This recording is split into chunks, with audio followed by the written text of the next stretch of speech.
Mesdames et messieurs, je vous ai bien dit que c'est cette phase de mon intervention. Ça, c'était en quelque sorte le discours que j'appelle administratif. C'est un peu les comptes rendus, ce que les techniciens ont écrit, mais le discours politique, il y a eu des éléments qui ont intervenu, mais le discours politique doit parler massivement des réalités, parce que c'est ce qui détermine le reste.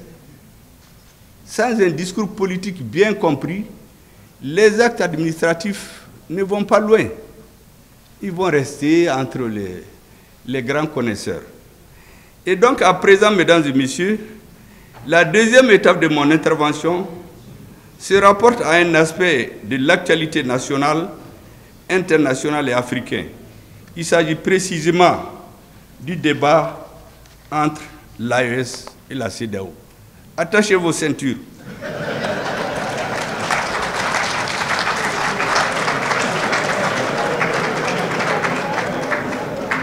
Jusqu'ici, nous étions en vol automatique.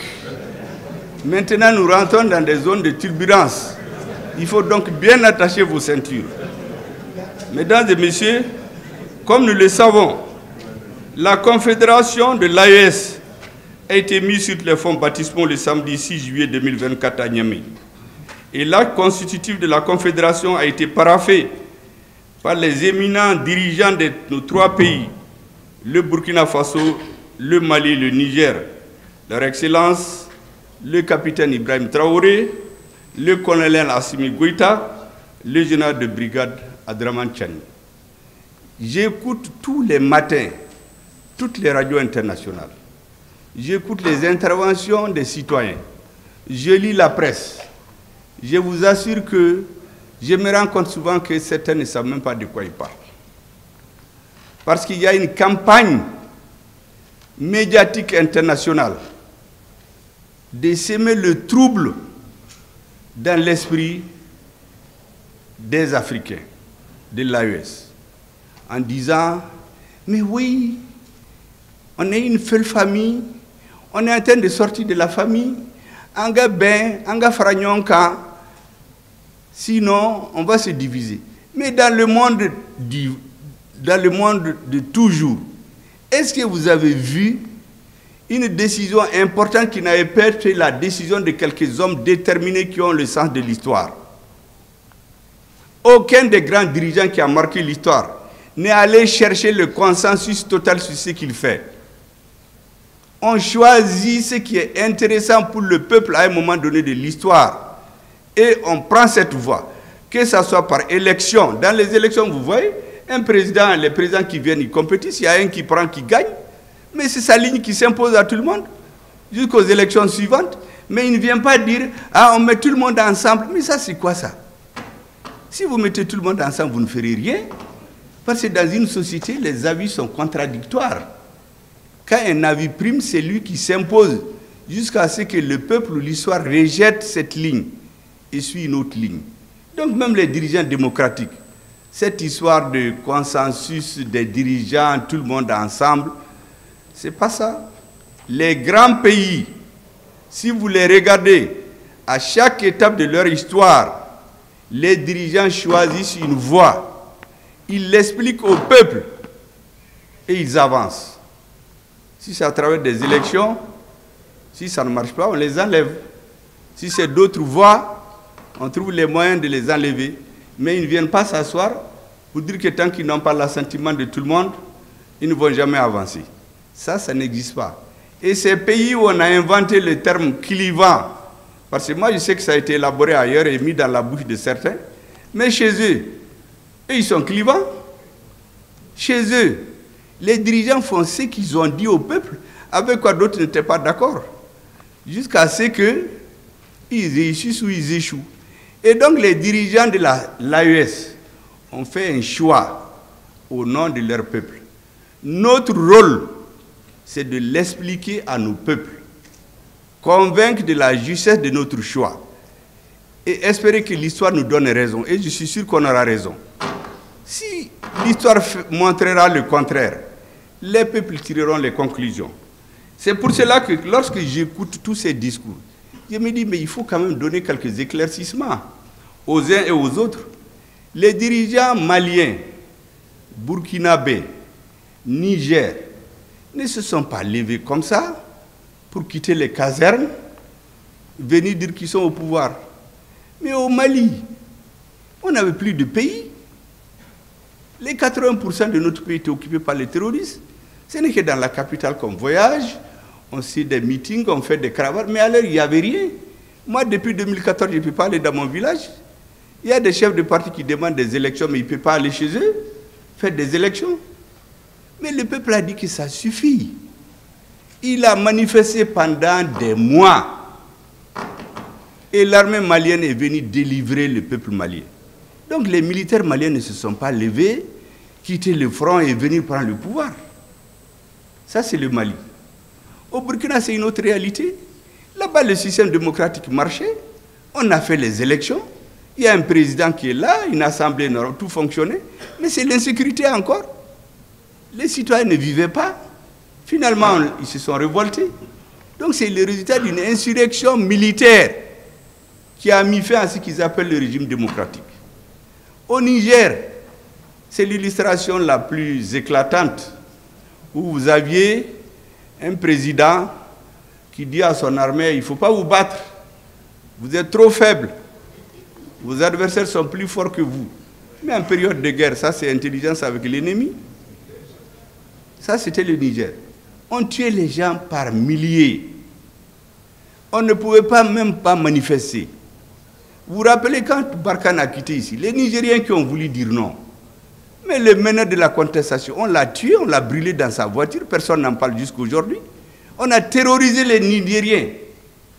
Ils étaient obligés d'être cloîtrés chez eux. Vous sortez votre tête, on fracasse. On continue à tuer les militaires. La population était désarroie. Donc les militaires nigériens ne se sont pas levés du jour au lendemain pour venir au pouvoir. C'est pour délivrer ce peuple-là, qui ne pouvait plus parler, qui ne pouvait plus agir. Et donc nos présidents, ils ne sont pas, entre parenthèses, démocratiquement élus, avec souvent des pourcentages qui font honte, mais ils sont le produit de la volonté populaire, des souffrances de leur peuple et de leurs exigences. C'est pour cela que, lorsque le 7 juillet 2024, le 6 juillet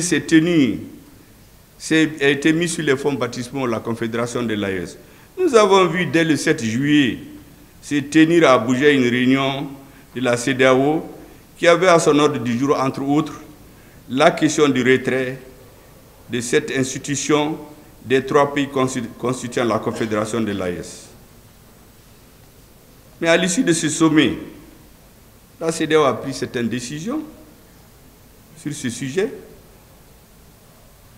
D'abord, je constate que la Confédération de l'AES a confirmé le retrait définitif des 3 pays membres de la CEDEAO. Mais la CEDEAO, en réponse, ne s'est pas posé la question pourquoi ils sont partis. Elle est restée dans les anciennes méthodes. Les sanctions, le bâton, on menace de sanctions. Mais on a fait ça contre le Mali, ça a échoué. On a fait contre le Burkina, ça a échoué. On a fait contre le Niger, ça a échoué. Mais pourquoi on ne change pas? Les êtres vivants ont une caractéristique, c'est leur capacité de tirer des leçons de ce qui arrive. Comment une organisation des peuples, disons, moi je ne crois pas que c'est les peuples, des dirigeants, ne tirent pas les leçons de ce qui s'est passé. Au moins on devait s'asseoir. On a fait ça contre le Mali, quel a été le résultat? Ainsi de suite. Qu'est-ce qu'on fait maintenant? Non, on vient les mêmes méthodes, les sanctions, les menaces, les punitions, les menaces de punition contre nos pays. Et le ridicule, c'est que le représentant de l'Union africaine, un fonctionnaire recruté sur appel d'offres, est allé donner une appréciation sur les choix des peuples des 3 pays. Un fonctionnaire payé sur ça, on peut le renvoyer à tout moment. Il n'est pas élu. Il va condamner le Niger, le Burkina et le Mali. Mais ce n'est pas la première fois, vous vous rappelez quand au Mali il y a eu le changement de régime, c'était un fonctionnaire de la CEDEAO, avant la conférence des chefs d'État, qui a décidé de sanctionner le Mali. Mais pourquoi les Africains ne retiennent pas la moindre des choses, des leçons qu'ils ont apprises?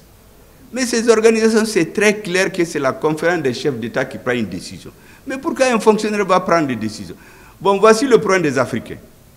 Dès que quelqu'un est dans un poste de responsabilité, il croit qu'il va faire ce qu'il veut. Or, il faut faire ce que la loi a dit. Donc, ce que ce fonctionnaire de l'Union africaine a fait, ce n'était pas la première fois. Heureusement d'ailleurs que le même jour, nos vaillants et brillants ministres des Affaires étrangères lui ont donné un coup de poing, au point qu'on n'en parle même plus, je ne sais même pas où est-ce qu'il est actuellement, parce qu'on a demandé à l'Union africaine carrément de tirer les leçons, parce que ce monsieur est venu se mêler de ce qui ne le concerne pas. Il a outrepassé ses missions. Il n'a pas comme mission d'aller donner une appréciation sur une décision politique d'un peuple souverain. Les gens ont l'impression d'oublier ça. Mesdames et messieurs, la Confédération de l'AES est le résultat d'un retrait simultané des 3 pays de la CEDEAO à travers la déclaration du 28 janvier 2024, qui est elle-même le produit d'une maturation. Parce qu'en réalité, cette déclaration fait suite à des preuves que nous avions que certains pays étaient instrumentalisés pour agresser le Niger, renverser le pouvoir établi, instituer des fantoches. C'était ce qui était en cours. Il s'était donné très peu de temps, mais nous avons pris de vitesse. Le Mali a tout de suite, avec nos frères et amis du Burkina, s'est joint au Niger et nous avons décidé de sortir de cette organisation où on ne respecte plus les lois. Parce que ce sont des étrangers qui viennent donner de l'argent à des Africains pour étouffer, affamer, tuer dans les hôpitaux d'autres Africains. Vous vous rappelez que le G5 Sahel a fait combien d'années à demander 2 milliards dans la lutte contre le Sahel? On n'a jamais trouvé. Et voici que la fameuse force d'attente de la CEDEAO, qui attend depuis 2012. Parce qu'elle a été créée, annoncée, disons, à l'occasion de l'investiture du président Macky Sall en 2012. La force d'attente. Ils avaient dit en ce moment que c'était 5000 hommes. À cette réunion, le ministre des Affaires étrangères français a surgi, donne ses sous, pour dire au président que non, 5000 hommes, c'est trop, par rapport à juste 500 bandits au nord du Mali. Mais quelle est son affaire? Que nous nous prenons, comme je dis, un marteau, un éventail, un pilon, pour écraser une mouche parasite. Quelle est son affaire? Et depuis 2012, cette malheureuse force d'attente-là, elle est en train d'attendre. Et c'est l'autre jour qu'on a dit qu'on lui a trouvé 3 milliards pour aller attaquer le Niger. 3 milliards qui viendraient de l'étranger. Donc l'étranger sort l'argent, on finance, on met le couteau dans la main d'un Africain qui va poignarder son frère. Mais nous avons appris à lire l'histoire. Parce que la différence entre l'homme et les autres êtres vivants, c'est qu'il tire les leçons, il analyse. Un grand philosophe a dit que celui qui ne tire pas les leçons de l'histoire ou qui ne connaît pas l'histoire est appelé à la répéter. Et nous avons regardé ces dernières années, qu'est-ce qui est arrivé chez nous? Mais celui qui ne peut pas tirer les leçons. Vous avez une force d'attente qui attend depuis 2012. Et vous ne pouvez pas tirer les leçons, vous dire que cette force d'attente-là, elle ne vaut rien. Elle ne peut rien faire. Vous venez faire les bagabaga contre le Niger encore, que cette force d'attente va se lever et quelqu'un va vous donner 3 milliards. Mais nous avons dit très clairement à ceux qui étaient des vats en guerre, nous les avons mis en garde. J'ai utilisé la boutade, ce n'est pas comme ça qu'on a parlé bien sûr, mais j'ai utilisé la boutade en disant que nous avons été très clairs. Celui qui touche à un cheveu du Niger nous allons lui raser la tête. Parce qu'après le Niger, c'est le Burkina, après le Burkina, c'est le Mali. Nous savons ce qu'ils préparent. Ils font de la stratégie en faisant croire que c'est le Niger parce qu'ils les croient plus faibles. Comme tout le monde a peur du Mali, nous les avons tous chassés de chez nous. Donc ils veulent nous encercler. Et donc on s'est mis ensemble. On leur a dit que celui qui touche le Niger, il va voir. Et qu'est-ce qu'ils ont fait? Ils se sont tus. Cette force a continué à attendre. Jusqu'à présent, elle attend d'ailleurs. Et puis, un jour, le 30 juillet, ils se réunissent, qui est sa force d'attente est prête. Ils vont venir tomber sur le Niger. Mais le 31, nous avons fait une déclaration commune pour être très clair. C'est là-bas qu'on a décidé que celui qui touche le Burkina cette fois, le Niger cette fois-ci là, il touche nos 3 pays. Les frères se sont donné la main pour faire face à l'adversité et à celui qui se laisse instrumentaliser par des forces étrangères. Parce que cette partie de l'histoire, on l'oublie. Les gens pensent que Assimi Goïta, Abdraman Tchani et Traoré se sont retrouvés au Niger, ils ont décidé qu'on sorte. Mais il y a un processus. Donc le 30 juillet, ils ont décidé qu'ils vont tomber sur le Niger. Le 31 juillet, nous leur avons dit que si vous tombez sur le Niger, nous considérons que c'est un acte d'agression contre tous nos pays. Et déjà le 23 septembre, vous vous rappelez, à la tribune des Nations Unies, à la 78e session, lorsque le ministre des Affaires étrangères du Niger a été empêché de rentrer pour s'exprimer, le ministre des Affaires étrangères du Mali a pris les choses en charge et nous avons parlé au nom de nos 2 pays. Il a parlé brillamment au nom du Mali et du Niger. Beaucoup semblent oublier cela parce que le 7 septembre, je voulais vous rappeler, il y a eu l'attaque du bateau de Tombouctou, plusieurs centaines de morts. Est-ce que vous savez que la CEDEAO a tenu un sommet après? Ils n'en ont même pas fait cas. Même une simple de lettre de condoléances au président du Mali. Un pays s'est opposé aux Nations Unies. Donc ça veut dire que les Maliens peuvent mourir. Ce n'est pas leur affaire. Mais nous avons pour ainsi de la gigote. Si vous ne prenez pas au sérieux, mais nous on se défend. Des centaines de Maliens meurent. La CEDEAO se réunit. Elle ne fait même pas cas de ça. À l'ONU, on ne fait même pas cas de ça. Mais comment vous pouvez comprendre ces comportements? On ne peut pas continuer à accepter des choses comme ça. Mais il se trouve qu'en ce moment, nous avions le plan pour prendre Kidal. Nous avons pris Anéfis. Nous avons pris Kidal. Nous avons chassé toutes ces forces maléfiques qui étaient chez nous en train de nous tromper. Takuba, G5 Sahel, Barkhane, MINUSMA, que sais-je encore, EUTM, ECAP, qui viennent former nos militaires, et on ne donne pas des balles aux militaires. Non, qu'ils ne donnent pas d'armes létales. Mais ce n'est pas les mêmes qui disent qu'ils vont donner des armes létales pour tomber sur le Niger. Ce n'est pas les mêmes qui envoient des instructeurs dans un pays européen de l'Est avec des armes létales. Mais les gens pensent que nous, on ne réfléchit pas.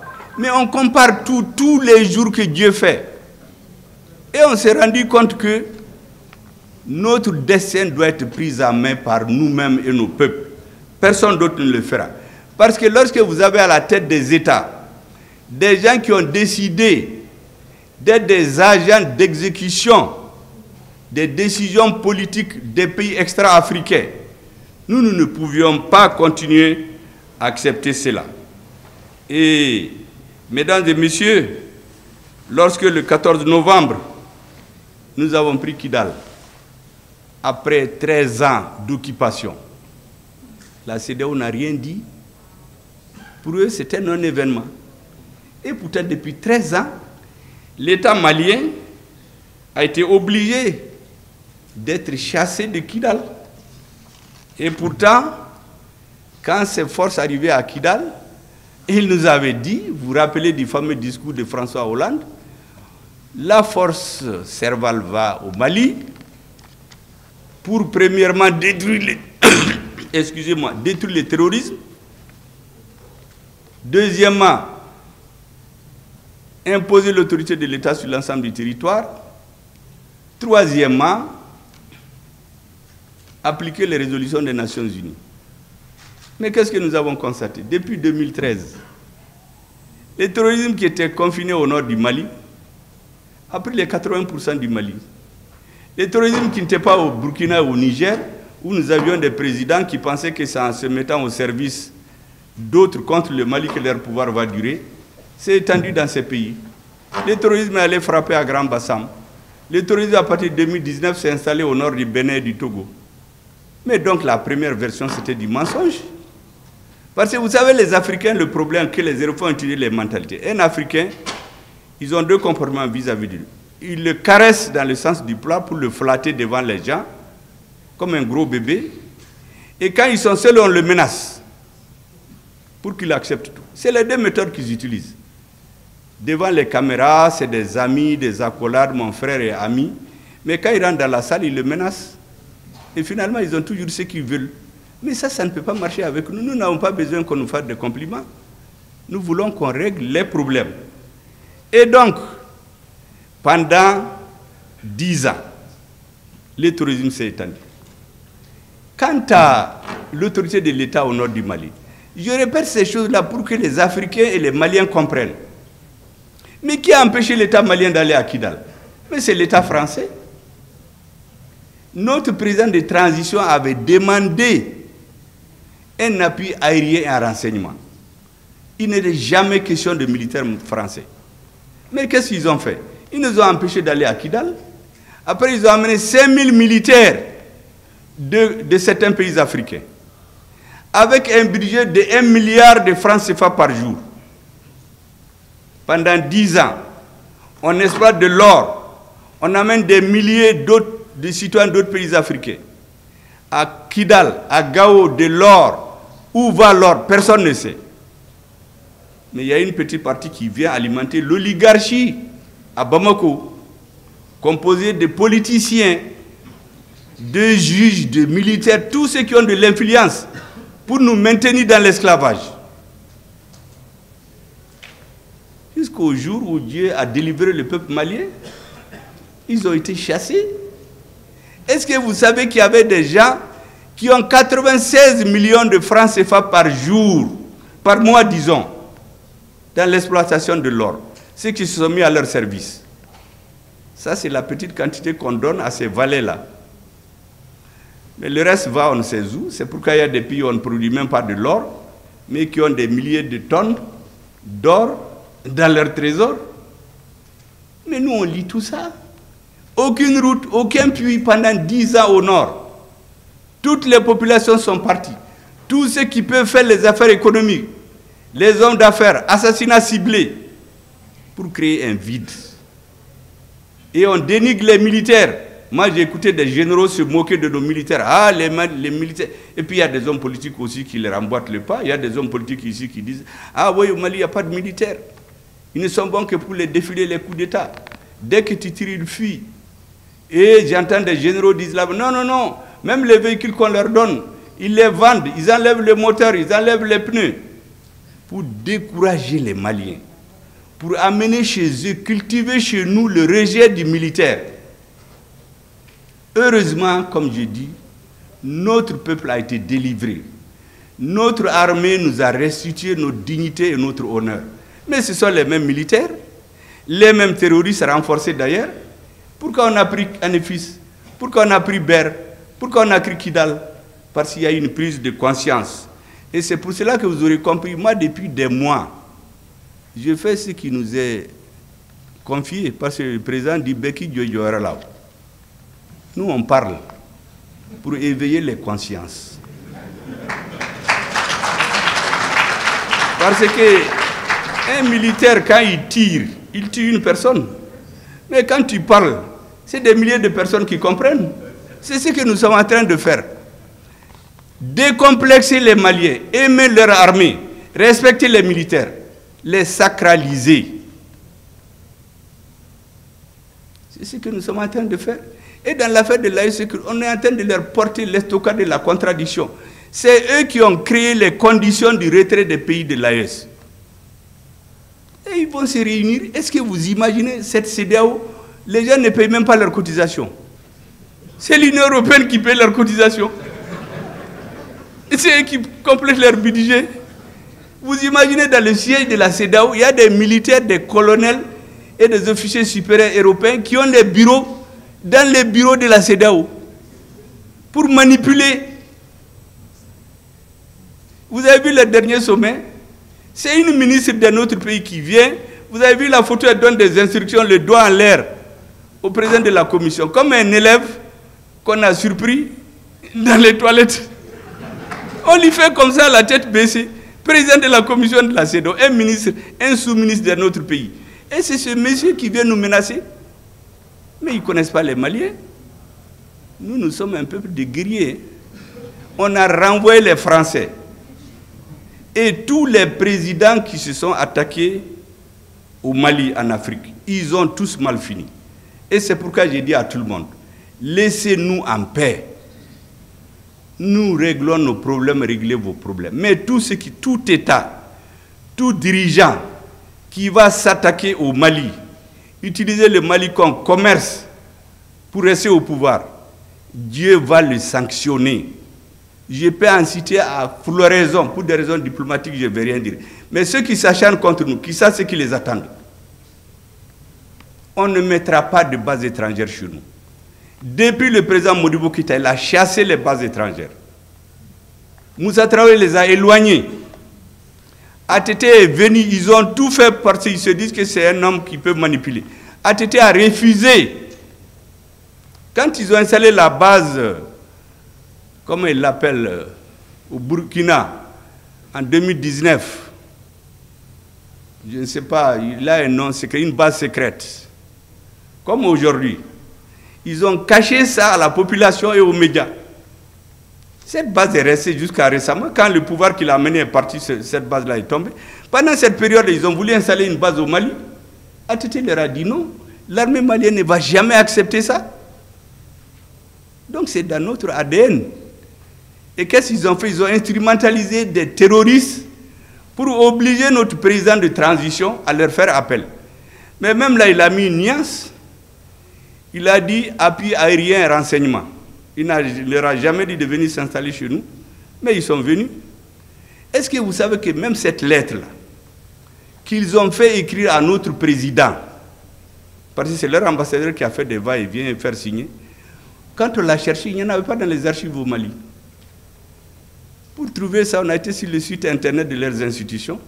C'est là-bas qu'on a trouvé la copie de la lettre du président par intérim du Mali, qui appelle l'opération Serval. Mais vous croyez que ça peut continuer? Le Mali, le Niger, le Burkina, nous avons décidé que nous n'allions plus continuer à faire comme le passé.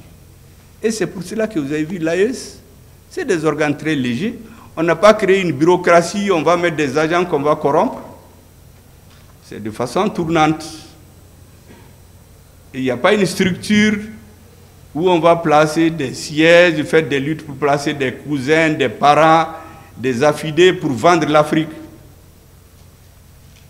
Mais chez eux là-bas, je vous ai dit qu'à la CEDEAO, mais est-ce que vous avez vu un sommet de l'Union européenne ou de ces pays où des Africains sont dans la salle? Mais ces gens-là, dans toutes les réunions, c'est des gens des autres pays qui sont dans la salle. On les manipule dans les couloirs. Les militaires qu'on envoie là-bas, on les manipule. En réalité, on dit que c'est... Mais ils sont au service de ces pays. Sinon, qu'est-ce qu'un militaire de l'Union européenne va venir faire dans les bâtiments de la CEDEAO? Qu'est-ce qu'il vient faire là-bas? Mais nous savons ce qu'il fait. Nous connaissons son nom.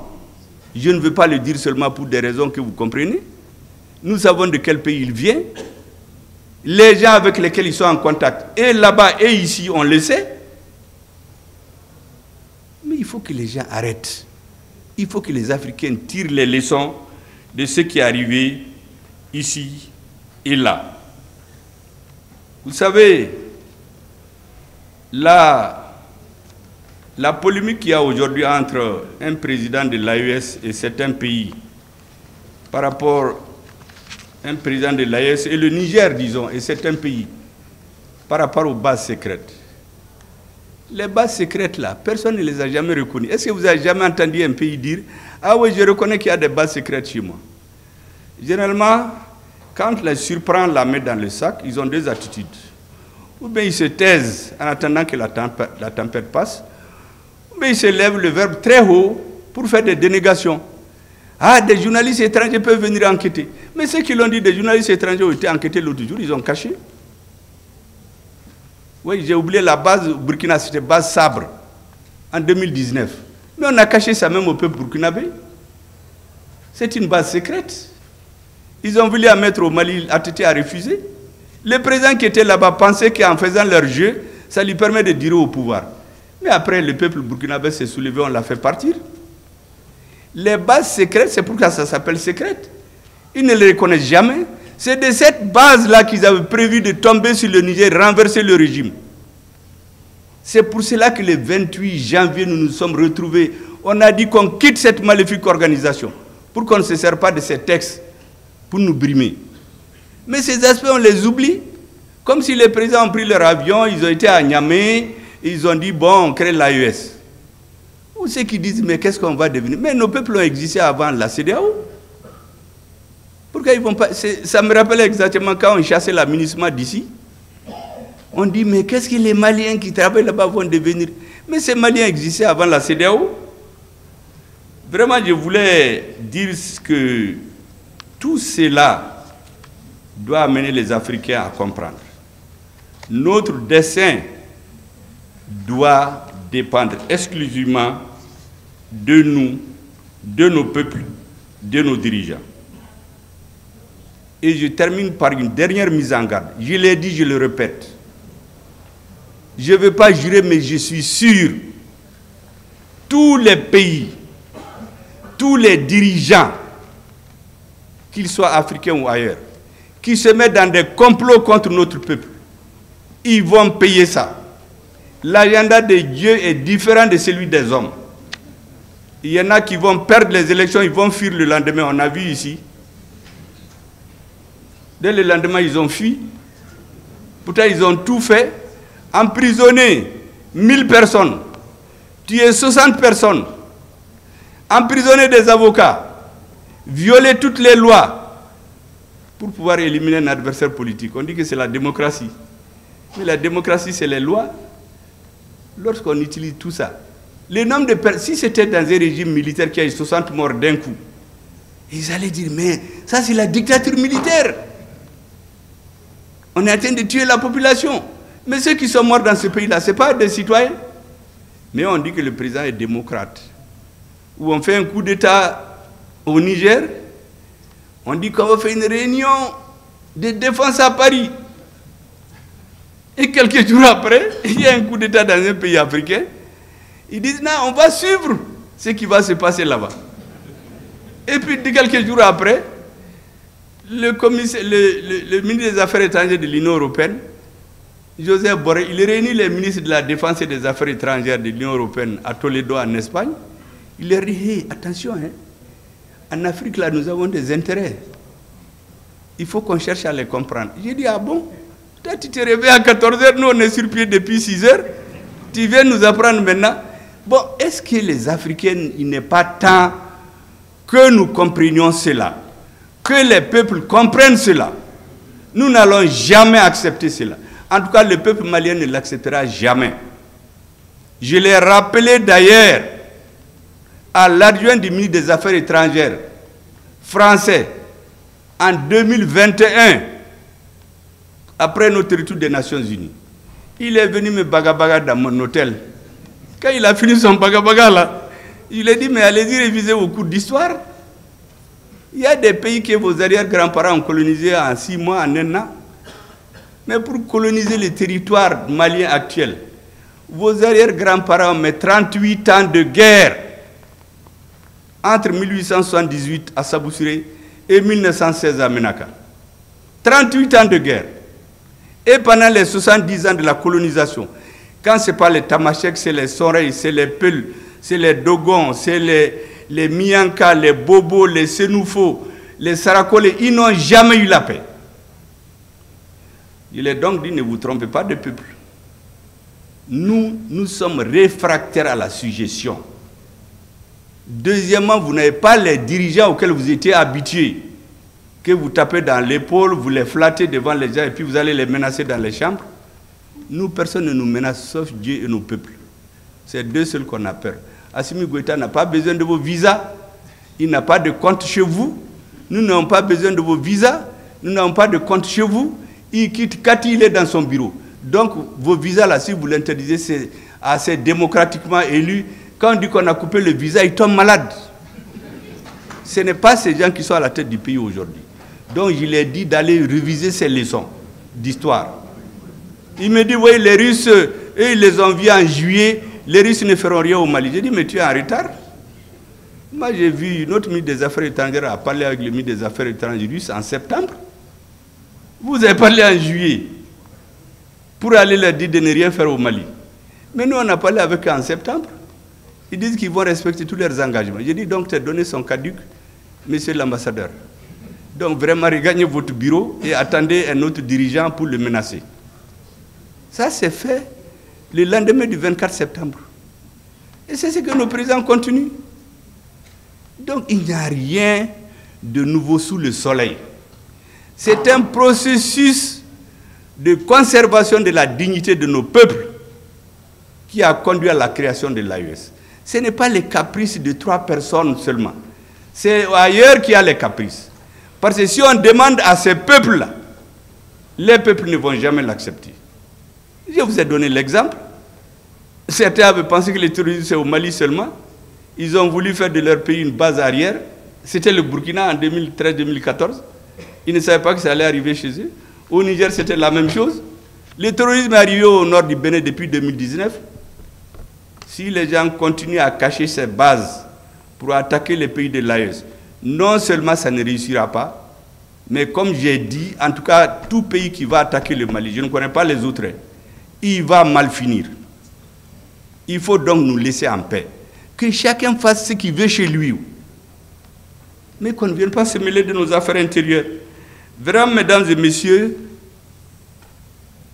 ce sont ces choses-là que je voulais expliquer pour que tout le monde entende et tout le monde comprenne. Moi, j'ai écrit depuis 2019 la faillite de l'État malien.